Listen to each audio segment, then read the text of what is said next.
अस्सलाम वालेकुम दोस्तों, वॉइस ऑफ जापान से मोहम्मद इदरीस आपकी खिदमत में हाजिर है जापान से। तो दोस्तों, ये 2-3 दोस्तों ने पूछा था कि सऊदी अरबिया से वीजा किस तरह से अप्लाई कर सकते हैं, तो सोचा चलें कि छोटी सी वीडियो बना के बता देते हैं। अब जो लोग सऊदीया में नहीं है वो देखेंगे तो वो सोचेंगे जी हमारे लिए तो फायदेमंद नहीं है। तो भाई किसी के लिए नहीं है, लेकिन किसी के लिए तो फायदेमंद हो सकती है। जिन्होंने पूछा है तो उनके लिए बना के छोटी सी वीडियो बता देता हूं। तो भाई सऊदी अरब से वीजा अप्लाई करने के लिए सिंपल सा तरीका ये है कि आपको जो डॉक्यूमेंट्स चाहिए वो सबसे पहले चाहिए कि आप काम कहां पर करते हैं।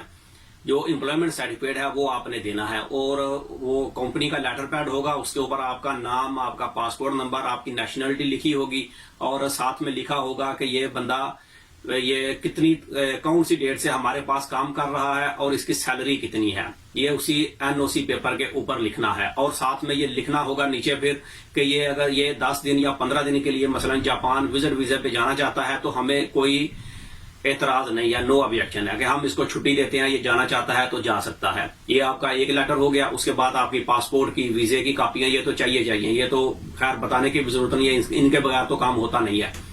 पासपोर्ट की कॉपी, पासपोर्ट असल भी चाहिए, और जो भी आपके पास सऊदीया में जो कार्ड हो जेब में रखने के लिए, इकामा वगैरह क्या बोलते हैं उसको, तो वो भी साथ में उसकी कॉपियां लगानी है, और असल भी साथ में लेके जाना है एम्बेसी में। और इसके अलावा फिर बैंक स्टेटमेंट आ गई। बैंक स्टेटमेंट चाहिए 3 महीने की, और एम्बेसी ने वाज़ेह तौर पर लिखा है कि कम से कम आपके बैंक अकाउंट में 20,000 रियाल होने चाहिए। अब ये 20,000 रियाल का मतलब ये नहीं है कि आप एक साथ में उसको पैसे जमा करवा दें। तो अगर वो पूछेंगे कि ये कहां से आए हैं तो आप उनको क्या बताएंगे, वो सेटिस्फाई नहीं हो सकते। तो उसके लिए आसान तरीका ये है कि हर महीने आप उसमें पैसे डालें, और 4,000 या 5,000 सैलरी करके उसमें डालें। अगर आप सैलरी उसमें लिखेंगे या एनओसी के ऊपर भी, नो ऑब्जेक्शन सर्टिफिकेट के ऊपर भी सैलरी लिखेंगे जी मेरी 1,500 या 2,000 रियाल सैलरी है, तो इसके ऊपर तो वीजा 100% ही नहीं मिलेगा। सैलरी कम से कम भी 5,000 या 6,000 रियाल होनी चाहिए, फिर आप ट्राई कर सकते हैं। किसी भी कंट्री का चाहे करें तो फिर चांसेस हैं। जो बंदा एक 1,500 2,000 लेता है तो जापान के हिसाब से देखें तो जापान बहुत ही महंगा मुल्क है, और टिकट भी काफी महंगी मिलेगी आपको। टिकट जाहिर सी बात है कि रिटर्न टिकट लेनी होती है विजिट वीजा के लिए। तो जो बंदा ये हिसाब करता है ना, जिसके पास आपकी फाइल जाएगी एम्बेसी में, तो पूरा टोटल करते हैं। आप वहां पर 8 दिन 10 दिन रुकेंगे, होटल का खर्चा कितना आएगा, वहां पे खाने पीने का कितना खर्चा है, टिकट कितने की है, और आप वापस भी आएंगे कि नहीं आएंगे, वहां पर मिस हो जाएंगे, यानी कि पूरी उन्होंने ये चीजें देखनी होती हैं। तो फिर जाके वीजा इशू करते हैं, नहीं तो नॉर्मली वीजा जो है वो रिफ्यूज कर देते हैं। वजह इसकी ये है कि जब आपकी सैलरी कम है तो हर बंदा सोचता है कि ये बंदे की सैलरी कम है तो ये जाएगा तो वापस नहीं आएगा, क्योंकि जापान में सैलरी कम है। आपको बता दूं, इसके ऊपर मैंने काफी सारी वीडियो बनाई है, 4-5 वीडियो तकरीबन बनाई है, तो वो भी आप देख सकते हैं।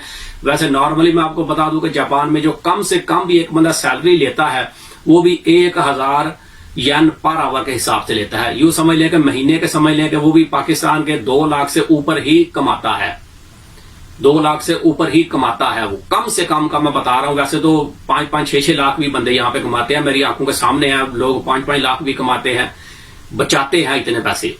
बाकी अपनी अपनी किस्मत है, यानी कि काम तो बहुत सारे मिल जाते हैं, काम का इतना मसला नहीं है। लेकिन मैं बता रहा हूं आपको वीजे के बारे में, तो वो आपको इन चीजों के बारे में कंफर्म करेंगे कि सैलरी बंदा कितनी लेता है, और ये जेन्युइन विजिटर है या वहां पर जाके इसने वापसी ही नहीं आना। तो इसमें आप 5,000 कम से कम भी सैलरी डालें या 6,000 डालें हर महीने, तो 3-4 महीने आप उसमें सैलरी डालेंगे तो आपके पैसे इतने बन जाएंगे 20,000, और कुछ पैसे उसमें से निकालते जाएं, यानी कि ट्रांजैक्शनें भी होती रहें। और 4 महीने में चाहे आपकी स्टेटमेंट पूरी हो या 5 महीने की, 5 महीने बाद, लेकिन आपने बैंक को, एम्बेसी को तो 3 महीने की चाहिए, लेकिन पैसे उसमें 20,000 से कम है। अगर 30,000 हो जाए, 40,000 हो जाए तो ये आपके ही पैसे रहेंगे, कोई पैसा उसमें जाया नहीं होगा। अच्छा, ये हो गया। इसके बाद आपको इकामे की या बैंक वीजे की फोटोकॉपियां साथ में लगानी है, और तो कोई खास डॉक्यूमेंट चाहिए नहीं। और टिकट बुकिंग और होटल बुकिंग, ये 2 चीजें लाजमी चाहिए होती हैं। ये आपने जाना कब है, वापस कब आना है, और होटल में जहां पर आपने रहना है, ये बुकिंग आप इंटरनेट से भी कर सकते हैं। टिकट की बुकिंग जो है ये तो आपको टिकटों वालों से ही करवानी पड़ेगी। पहले आप टिकट की बुकिंग करवा लें, उसके बाद आप होटल की बुकिंग जो है ये आप खुद भी ऑनलाइन कर सकते हैं इंटरनेट से, अगर इतना मालूम हो बंदे को। booking.com वेबसाइट है, वहां से भी आप जाके फ्री में वेबसाइट से टिकट, ये होटल की बुकिंग कर सकते हैं। टिकट की बुकिंग उसमें नहीं होती, लेकिन होटल की बुकिंग उसमें हो जाती है, तो फ्री में आप वहां से करवा सकते हैं। पैसे कब देने होते हैं, जब बंदा यहां पर पहुंच जाए, स्टे करेगा, तो फिर आप कैश में पेमेंट कर सकते हैं। कुछ ऑप्शनें उसमें होती हैं, आप क्रेडिट कार्ड से भी दे सकते हैं और कुछ होती हैं कि आप नॉर्मली कैश में भी पेमेंट कर सकते हैं। तो उस वेबसाइट से आप आसानी से टिकट बुक होटल बुकिंग कर सकते हैं। और बाकी ट्रैवल स्केड्यूल होता है, ये एम्बेसी की वेबसाइट से आप डाउनलोड करके तो उसको फिलअप कर सकते हैं। वीजा फॉर्म भी वहां से फिलअप कर सकते हैं डाउनलोड करके यानी। और ट्रैवल स्केड्यूल में आपने लिखना होता है जी जापान में कब मैंने पहुंचना है, कब वापस आना है, जापान में घूमना कहाँ कहाँ पर है, जो जो चीजें हैं वो भी उसी के ऊपर लिखनी होती हैं। तो सबसे सिंपल तरीका यही है कि जब भी किसी भी कंट्री के लिए जाएं और ट्रैवल स्केड्यूल पूछें या वो बताएं, पूछें आपसे कोई भी चीज के बारे में, तो आप कभी भी 2-4 सिटियों का ना बोलें, हमेशा एक सिटी का बोलें। क्योंकि 2-3-4 सिटी का बोलेंगे तो फिर आपके लिए मुश्किल होगी, उतने अखराजात आपको ज्यादा शो करने होंगे, या समझ लें कि होटल वगैरह भी शो करना होगा, फिर ज्यादा आपके लिए मुश्किल होगी। तो अगर मिसाल के तौर पे जापान कोई आ रहा है तो ये बताए कि टोक्यो जाना है, तो टोक्यो में भी आपको सैकड़ों चीजें मिलेंगी घूमने के लिए। आप इंटरनेट से सर्च करके बता सकते हैं जी टोक्यो टावर जाना है, डिज्नीलैंड जाना है, अपना और भी म्यूजियम में जाना है, किसी जू में जाना है, चिड़ियाघर में जाना है, क्या क्या चीजें आप उनको बता सकते हैं।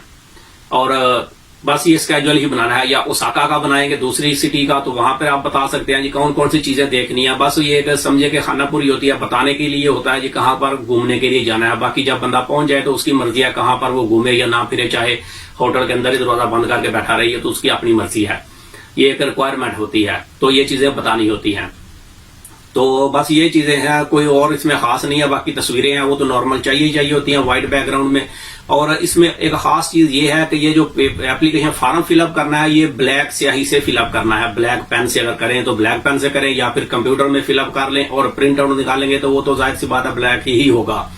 लेकिन अगर हाथ से फिलअप करना है तो आप ब्लैक इंक से ही फिलअप करना है। ये एम्बेसी ने बाकायदा तौर पे वेबसाइट पे लिखा है कि ये ब्लैक इंक से ही फिलअप करना है, ब्लू से नहीं करना, ब्लैक से करना है।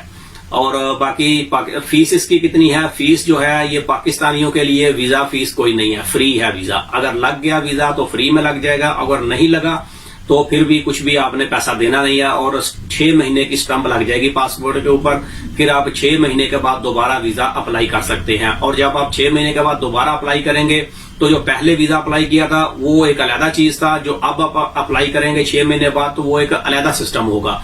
उसमें वो दोबारा से आपका नए सिरे से ही चेकअप करेंगे। पिछले वीजे का उससे कोई लेना देना नहीं है। कि अक्सर लोग सोचते हैं जी मेरा पहले वीजा नहीं लगा था तो अब मैं अप्लाई करूंगा तो वीजा शायद लगे या ना लगे, तो इस किस्म का कोई सीन होता नहीं है। मेरा खुद का वीजा नहीं लगा था लेकिन बाद में फिर मेरा वीजा लग भी गया, अभी मैं जापान में ही हूं। और एक बंदे का मैं वीडियो ऐसे देख रहा था यूट्यूब पे, तो उसने बताया था अमेरिका के बारे में कि मेरा भाई 17 बार वीजा नहीं लगा था, तो 18वीं बार वीजा लगा, तो अब वो अमेरिका में है। तो यानी कि आप खुद सोचेंगे अमेरिका की तो खैर वीजा फीस भी $160 है, तो आप $160 को 17 बार या 18 बार से जरा देख लें कितने पैसे बनते हैं। तो यानी इतने पैसे देकर भी उसका वीजा तो लग गया। तो इसमें भी ये चीज है, यानी इसमें जापान में सिर्फ एक चीज है कि ये 6 महीने की स्टंप लग जाएगी, तो फिर आप 6 महीने तक वीजा अप्लाई नहीं कर सकते। हाँ, दूसरी कंट्री का तो आप कर सकते हैं लेकिन जापान का नहीं कर सकते। तो इसमें आपके लिए फायदा ये है कि एजेंटों से बचें और खुद ही वीजा अप्लाई करें। अगर लग गया वीजा तो लग गया, किसी बंदे का कोई राब्ता नहीं होता एजेंटों का एम्बेसी के अंदर, ये मैं आपको बता दूं। एम्बेसी में वास्ता नहीं होता, राब्ता होता ये एजेंटों वगैरह का, बल्कि आपके डॉक्यूमेंट्स ही वो अच्छे तरीके से फिलअप करके अच्छे तरीके से उसकी बैंक स्टेटमेंट वगैरह बना के, जिस तरह से मैं आपको बता रहा हूं इस तरीके से वो अच्छे तरीके से उनको तरीका मालूम होता है, तो वो आपकी बैंक स्टेटमेंट को बस अच्छे तरीके से बनाते हैं, मैनेज करते हैं, और जो डॉक्यूमेंट्स चाहिए होते हैं उनको सही तरीके से वो बनाते हैं और एम्बेसी में सबमिट कर देते हैं। तो आपके वीजा लग जाता है। लगता वो आपके पेपरों के ऊपर है लेकिन वो पेपर वर्क जो है वो दूसरा बंदा करता है, और इसी चीज के वो आपसे लाखों रुपए ले लेता है। अब मुझे तो पता नहीं कितने कितने पैसे लेते हैं, लेकिन 20-20 लाख के करीब भी लोग पहुंच जाते हैं वीजे के पैसे देने में। तो यहां तक भी हालात होते हैं। तो इसलिए बेहतर यह है कि आप यही जो पैसे एजेंट को देने हैं ये अपने अकाउंट में रखें और खुद ही करें अप्लाई, तो इंशाल्लाह वीजा लग जाएगा। तो ये वीडियो का यही तक थी। मजीद किसी ने कुछ पूछना हो तो आप कमेंट्स में पूछ सकते हैं, या मेरा फेसबुक भी पेज इसी नाम का बनाया है, वॉइस ऑफ जापान, वहां पर मैंने अपना व्हाट्सएप का नंबर भी ऐड किया है। तो अगर मजीद किसी ने कुछ पूछना हो तो मुझे व्हाट्सएप पे भी मैसेज कर सकते हैं या कमेंट्स में भी आप पूछ सकते हैं। जितना मुझे मालूम होगा इंशाल्लाह मैं आपको बता दूंगा। तो ये वीडियो का यहीं तक थी। मिलते हैं किसी अगले वीडियो में, तब तक अपना बहुत ख्याल रखें। पाकिस्तान जिंदाबाद।